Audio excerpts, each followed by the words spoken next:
ಆತ್ಮ ತನ್ನ ಕುಟುಂಬಸ್ಥರು ಬಂಧು ಮಿತ್ರರು ಸೇರಿರುವುದನ್ನು ನೋಡಿ ದುಃಖ ಪಡುತ್ತಾ ಅಂತ್ಯಕ್ರಿಯೆ ನಡೆಯುವ ಸ್ಥಳದಲ್ಲಿ ನಡೆಯುತ್ತಿರುವ ಎಲ್ಲಾ ಕ್ರಿಯೆಗಳನ್ನು ನೋಡುತ್ತಾ ನಿಲ್ಲುತ್ತದೆ. ಆಗ ಆ ಆತ್ಮಕ್ಕೆ ಸ್ವಲ್ಪ ಸಮಾಧಾನವಾಗಬೇಕಾದರೆ ಅಂತ್ಯಕ್ರಿಯೆ ನಡೆಯುತ್ತಿರುವ ಸ್ಥಳದಲ್ಲಿ ಸೇರಿರುವ ಜನರು ನಾರಾಯಣನ ನಾಮಸ್ಮರಣೆಯನ್ನು ಮಾಡಬೇಕು.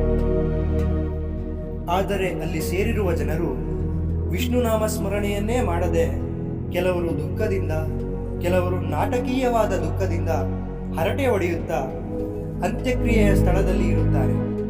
ಈ ಆತ್ಮ ಅವರ ಬಳಿಗೆ ಹೋಗಿ ಅಳುವನ್ನು ನಿಲ್ಲಿಸಿ ನಾರಾಯಣನ ನಾಮಸ್ಮರಣೆಯನ್ನು ಮಾಡುವಂತೆ ಬೇಡುತ್ತದೆ. ಆದರೆ ಭೌತಿಕ ದೇಹಗಳನ್ನು ಹೊಂದಿರುವ ಅಲ್ಲಿರುವ ಜನರಿಗೆ ಸೂಕ್ಷ್ಮ ಶರೀರವನ್ನು ಹೊಂದಿರುವ ಈ ಆತ್ಮದ ಮಾತು ಕೇಳಿಸುವುದೇ ಇಲ್ಲ. ತನ್ನ ದೇಹದ ಅಂತ್ಯಕ್ರಿಯೆಯನ್ನು ದೇವರ ನಾಮಸ್ಮರಣೆ ಮಾಡದೆ ನಡೆಸುತ್ತಿರುವ ತನ್ನ ಬಂಧು ಮಿತ್ರರನ್ನು